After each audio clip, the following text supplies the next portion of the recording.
এবার ৪০ নম্বর আয়াতে আল্লাহ বলছেন, আমি শপথ করছি উদয়াচল ও অস্তাচল সমূহের পালনকর্তার, নিশ্চয়ই আমি সক্ষম।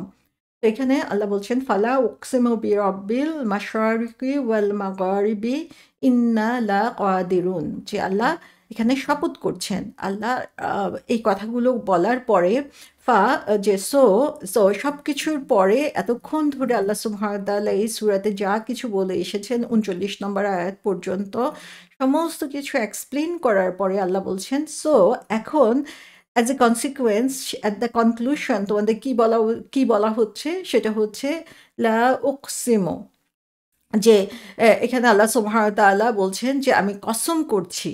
তো এই কসমটা আল্লাহ সুবহানাহু ওয়া তাআলা, উকসিমু মানে হচ্ছে আই সোয়ার, যে আমি কসম করছি। আল্লাহ সুবহানাহু ওয়া তাআলা কসম করছেন এখানে, আল্লাহ সুবহানাহু ওয়া তাআলা শপথ করছেন এখানে। তো এখানে আমরা দেখি যে এই কথাটা দিয়ে যখন শুরু করা হচ্ছে, প্রত্যেকটা ওয়ার্ড হচ্ছে এখানে ইম্পর্ট্যান্ট, এবং এই স্ট্রং কিছু কথা দিয়ে আল্লাহ সুবহানাহু ওয়া তাআলা সূরাটাকে শেষ করতে যাচ্ছেন। এবং এখানে বলা হয়েছে যে আল্লাহ বলছেন বি রব্বিল মাশারিকি ওয়াল মাগারিবি।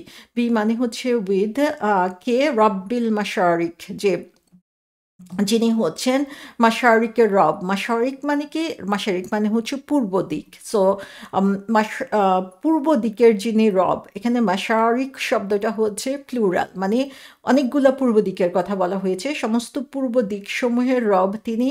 এবং মাগারিব মানে হচ্ছে সমস্ত পশ্চিম দিক, এটাও প্লুরালে আসছে। সো আমরা মাগরিব নামাজ পড়ি সূর্যাস্তের সময়, সেখান থেকে আমরা এটাও মনে রাখতে পারি যে মাগারিব হচ্ছে ওয়েস্ট বা পশ্চিম বোঝানোর জন্য।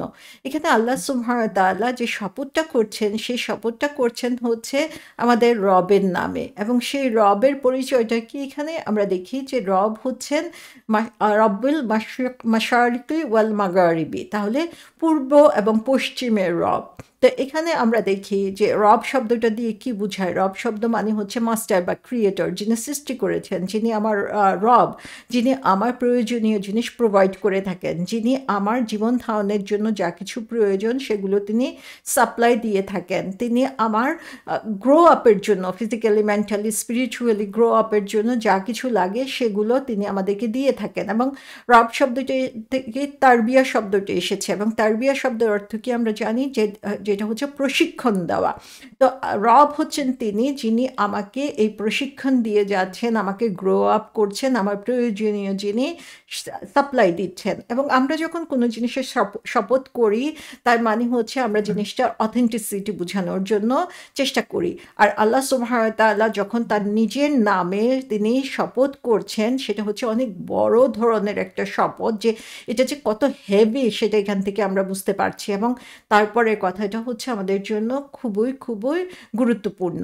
সো এখানে মাশারিক বলতে পূর্ব বোঝানো হয়েছে, কারণ হচ্ছে যে জায়গাটা থেকে সূর্য উঠে এবং সারা দিন সারা জায়গাটাকে হচ্ছে আলোয় আলোকিত করে ফেলে, সেটাকে মাশারিক বলা হয়ে থাকে।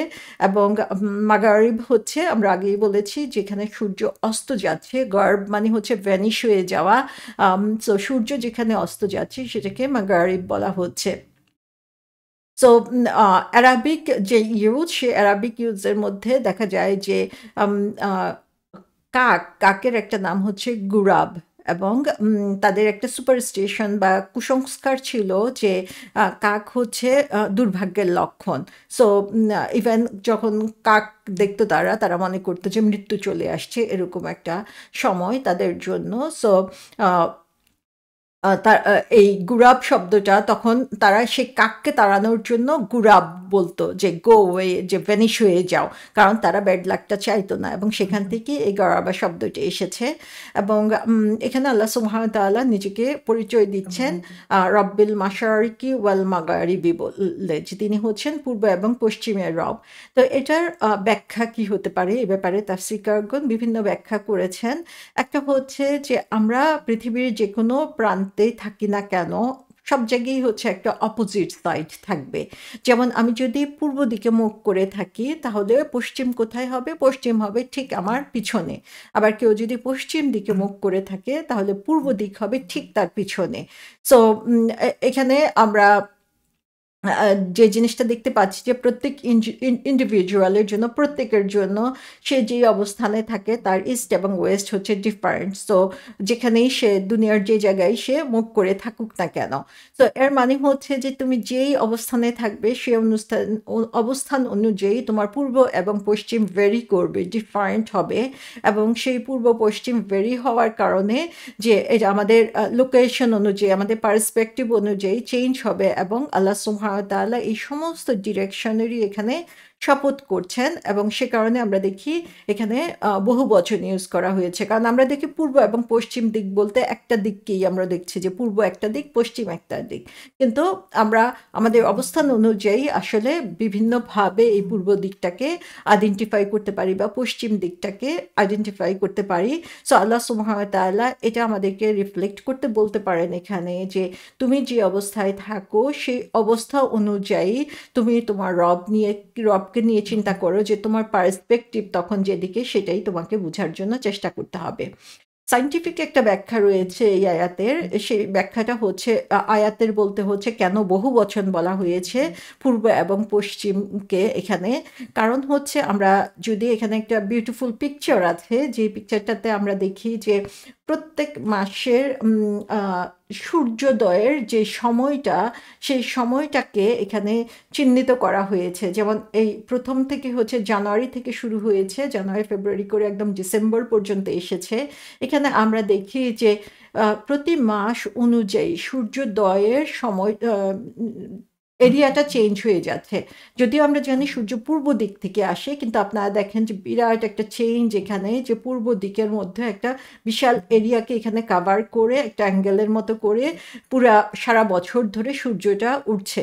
সো আমরা যদি সায়েন্টিফিক্যালি চিন্তা করি তাহলে দেখব যে সূর্য উদয় এবং সূর্য অস্ত সারা বছর ধরে ডিফারেন্ট জায়গাতে হচ্ছে। সো এই কারণে আমরা দেখি নামাজের টাইম টেবল চেঞ্জ হচ্ছে, ফজরের টাইম বা সূর্যাস্তের টাইম চেঞ্জ হচ্ছে। সো তার মানে হচ্ছে যে লোকেশন এবং সময়, সূর্য উদয় এবং সূর্যাস্তের চেঞ্জ হচ্ছে। এবং আল্লাহ সুবহানাহু ওয়া তাআলা এই কারণে এটাকে বহু বচনে বলেছেন যে এক জায়গায় এটা হচ্ছে না, বিভিন্ন জায়গা থেকে হচ্ছে এবং বিভিন্ন সময়ে হচ্ছে। সে কারণে আল্লাহ সুবহানাহু ওয়া তাআলা বহু বচনে করছেন। এবং এই যে আল্লাহর সৃষ্টি, সেই সৃষ্টির শপথ আল্লাহ সুবহানাহু ওয়া তাআলা এখানে করছেন। সো আরেকটা ব্যাখ্যা এখানে এসেছে, সেটা হচ্ছে যে যখন আমরা সূর্যোদয় অথবা সূর্যাস্তের দিকে তাকাই, তখন মানে সারা দিনের মধ্যে দেখা যায় এই দুইটা সময় পৃথিবীর যে সিন বা চেহারা সেটা যেন একদম পরিবর্তিত হয়ে যায়, এবং দুইটা সময়ই হচ্ছে খুবই সুন্দর। সে কারণে আমরা দেখি যে মানুষ কষ্ট করে সানরাইজ দেখতে যায়, সানসেট দেখতে যায়, এবং সেই দেখার জন্য তারা আলাদাভাবে প্রিপারেশন নেয়, কারণ সূর্যোদয় এবং সূর্যাস্তের এই সময়গুলো হচ্ছে অ্যামেজিং টাইম। এ সময় প্রকৃতি মনে হয় যেন নিজের মতো করে নিজেকে সাজিয়ে নেয়। সো আল্লাহ সুবহানাহু ওয়া তাআলা শপথ করছেন এই জায়গাগুলোর, যেখানে সানরাইজ এবং সানসেট হচ্ছে সারা বছর ধরে সারা পৃথিবী জুড়ে। তুমি যখন এই সৌন্দর্যের দিকে তাকাও তখন তুমি বুঝতে পারো যে এর রব কে। এর রব অবশ্যই অসীম ক্ষমতার একজন। তো আল্লাহ সুবহানাহু ওয়া তাআলা এখানে সানরাইজ এবং সানসেট অর্থাৎ পূর্ব এবং পশ্চিমের শপথ করার মধ্যে একটা অর্থ হতে পারে, সেটা হচ্ছে যে তিনি দিকের শপথ, তিনি এখানে উত্তর বা দক্ষিণ দিকের শপথ করেন নাই, কারণ সূর্যোদয় বা সূর্যাস্তের উপরে আমরা যেভাবে রিফ্লেক্ট করতে পারি, অথবা এটা আমাদের হিউম্যান মাইন্ডকে বা আমাদের লাইফকে যেভাবে প্রভাবিত করে, উত্তর দক্ষিণ সেভাবে প্রভাবিত করে না, সেটা একটা কারণ হতে পারে। সেকেন্ড জিনিসটা যেটা, যে এখানে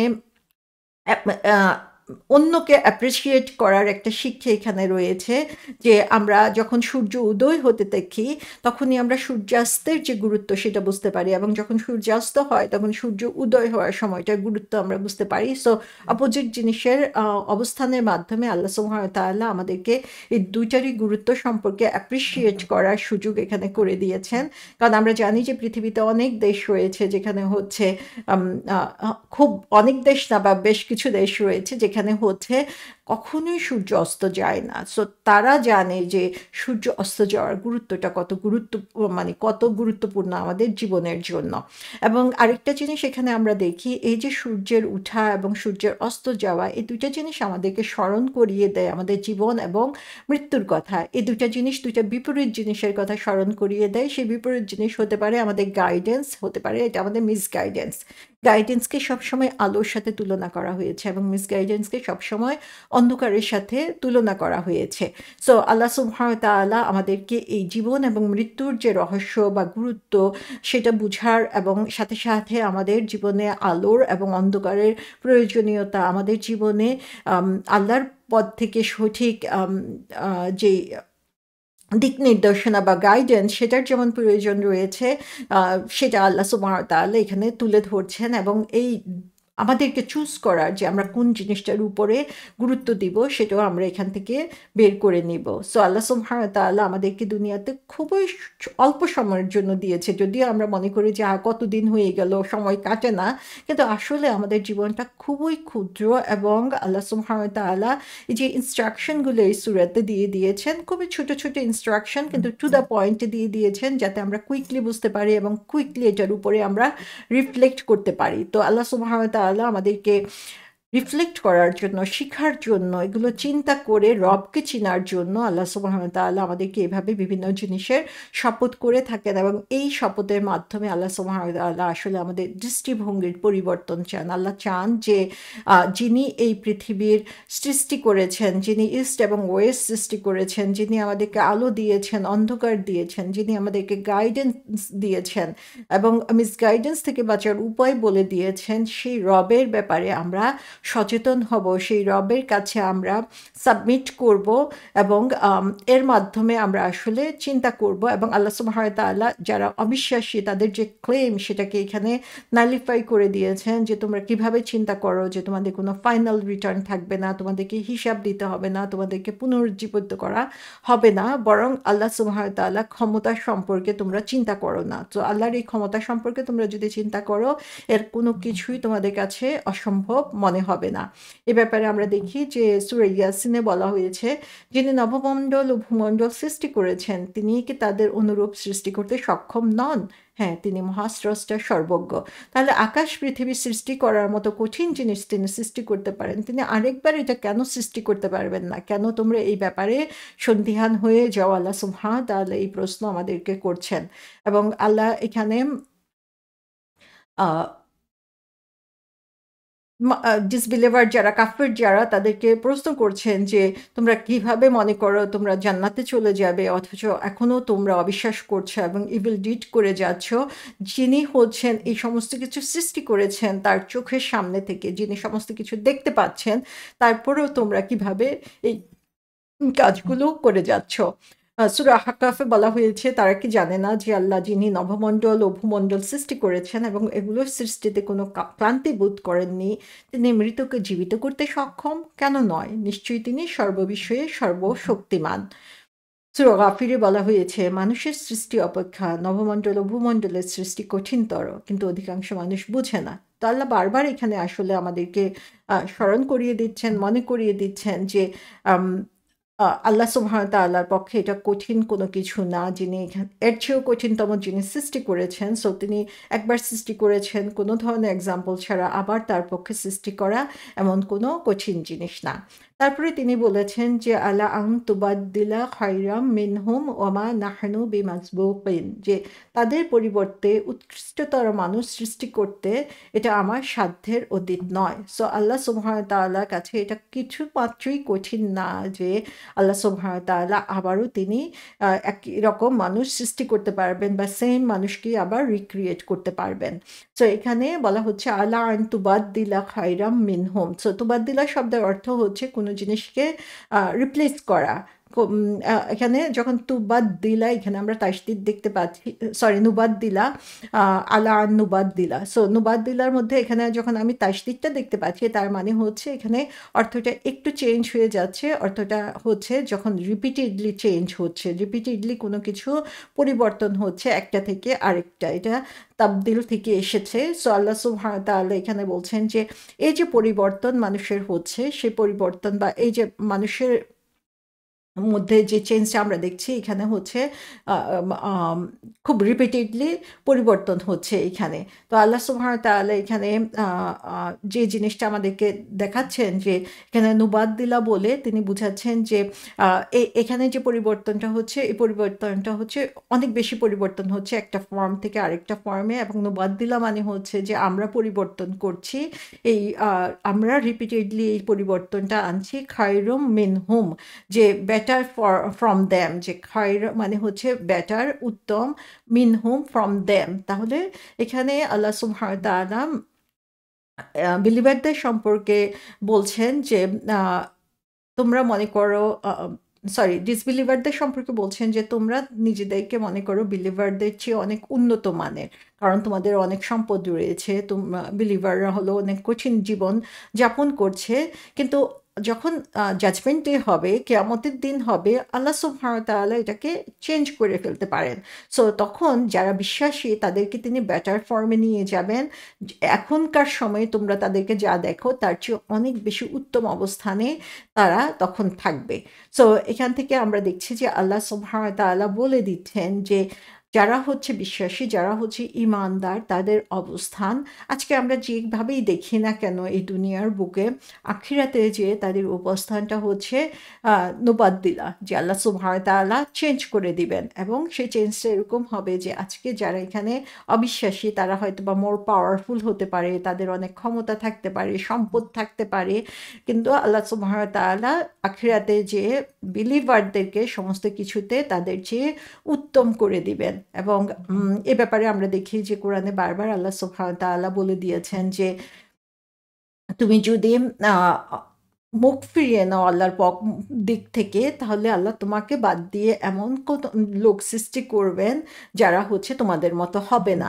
তো এখানে আমরা দেখি যে আল্লাহ সুবহানাহু ওয়া তাআলা আমাদের যে অবস্থা, সেই অবস্থার দিকে বলছেন যে এই পরিবর্তন আনাটা আল্লাহর জন্য কোনো কঠিন কোনো কিছু না, কিন্তু আল্লাহ যেটা চান আমাদের কাছে যে we will serve our best to Allah সুবহানাহু ওয়া তাআলা, যে আমরা আমাদের সাধ্য মতো সর্বোত্তম কাজ করার জন্য চেষ্টা করব। আর আমরা যদি সেটা না করি, আমরা যদি গাফেল হয়ে যাই, তাহলে আল্লাহ সুবহানাহু ওয়া তাআলা যে কোনো সময় এটাকে পরিবর্তিত করে এর চেয়ে বেটার পিপল দিয়ে এই দুনিয়াটাকে আবার ভর্তি করে দিতে পারেন, এবং আখিরাতেও এর চেয়ে বড় পুরস্কার দিতে পারেন। সূরা মাইদাতে বলা হয়েছে, হে মুমিনগণ, তোমাদের মধ্যে যে স্বীয় ধর্ম থেকে ফিরে যাবে, অচিরেই আল্লাহ এমন সম্প্রদায় সৃষ্টি করবেন যাদেরকে তিনি ভালোবাসবেন এবং তারা তাকে ভালোবাসবে। তারা মুসলমানদের প্রতি বিনয় নম্র হবে এবং কাফেরদের প্রতি কঠোর হবে। তারা আল্লাহর পথে জিহাদ করবে এবং কোনো তিরস্কারে ভীত হবে না। এটি আল্লাহর অনুগ্রহ, তিনি যাকে ইচ্ছা দান করেন। আল্লাহ প্রাচুর্য দানকারী, মহাজ্ঞানী। তাহলে আল্লাহর জন্য এটা কখনোই অসম্ভব কিছু না। তিনি দুনিয়ার জীবনে যেমন যারা হচ্ছে আল্লাহর অপছন্দনীয় কাজ করছে তাদেরকে রিপ্লেস করে আল্লাহ নতুন জাতি এনে দিতে পারেন, যারা হচ্ছে মোর আল্লাহর নির্দেশিত কাজগুলো করবে। তেমনি আখিরাতেও আল্লাহ সুবহানাহু ওয়া তাআলা যারা হচ্ছে এখন অবিশ্বাসী রয়েছে তাদের চেয়ে উত্তম অবস্থানে রাখবেন হচ্ছেন যারা বিশ্বাসী তাদেরকে। সো এখানে আমরা নিজেকে অন্যের চেয়ে উত্তম শুধুমাত্র বাহ্যিক দিক থেকে চিন্তা করলে হবে না, বরং আমি আল্লাহর দৃষ্টিতে কতটুকু উত্তম সেটা আমাকে চিন্তা করতে হবে, এবং সেটার জন্য আমি আল্লাহর পছন্দনীয় কোয়ালিটিগুলো অর্জন করার জন্য আমাকে চেষ্টা করতে হবে। সো আল্লাহ সুবহানাহু ওয়া তাআলা যে কোনো সময়ই ধ্বংস করে দিতে পারেন, যে কোনো সময়ই তাদেরকে ধ্বংস করে মোর অবিডিয়েন্ট পিপল রিপ্লেস করতে পারেন, এবং কেউই তাকে সেটা থেকে প্রিভেন্ট করতে পারবে না বা সেটা বন্ধ করতে পারবে না, কারণ আল্লাহ সুবহানাহু ওয়া তাআলা সেই ক্ষমতা রয়েছে।